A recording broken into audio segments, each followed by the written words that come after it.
Let's talk scholarships. Once you have completed your FAFSA, you'll receive an email containing your EFC. EFC stands for Expected Family Contribution. The federal government takes the information you provided on the FAFSA and puts it through a long algorithm and determines how much money they will provide you in grants and loans. It then predicts how much money your family can expect to pay for you to go to college. Now, this is purely a prediction because the cost of college varies at each college, and so will the amount of institutional aid you will receive. Whatever number you see, don't get worried. If your family can contribute money to your education, that's great. However, this is not the case for many families. For these families, the EFC feels like a gap that they need to fill, but often don't know how to. The best way to fill this gap is with scholarships. In terms of scholarships, there are two different types. First, there are local scholarships. The best thing about local scholarships is that they make you essentially the big fish in a small pond. Your competition is your classmates. When it comes to local scholarships, you should apply to every scholarship you qualify for and every scholarship that you almost qualify for. Often we hear that scholarship committees didn't receive any applicants, or maybe they only even received one applicant. If you are the only applicant, you may receive the scholarship, even if your GPA was a little bit off or you didn't quite meet the requirements. Local scholarships are most commonly released in February and March, and you'll get them from your school counselor. Students can prepare by pre-writing essays to common scholarship essay questions. Many scholarships use the same questions. Some common examples include, how will this scholarship help you? Tell us about a time you were a leader. How have you contributed to your community? Tell us about a time you failed and what you learned from it. What are your education and career goals?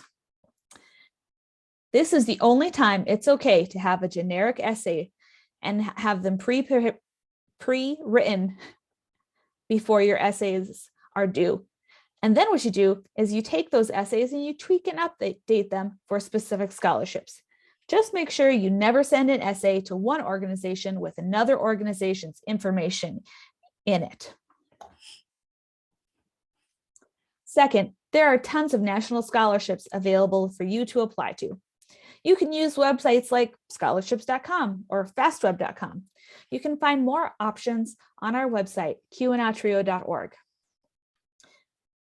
There are several options in terms of national scholarships for you to apply to. There are easy application scholarships where all you have to do is click a button. There are creative applications where they ask you to design an ice cream flavor or design a greeting card. And then there are your typical essays. So it's up to you on what types of scholarships you want to apply for. Just always remember, it's worth it. A few pro tips when it comes to scholarships. No amount of money is too low. Going to college costs money, and there are often expenses that we don't think about at the time that you are preparing. So if there's a scholarship for $100, hey, that's the cost of a book.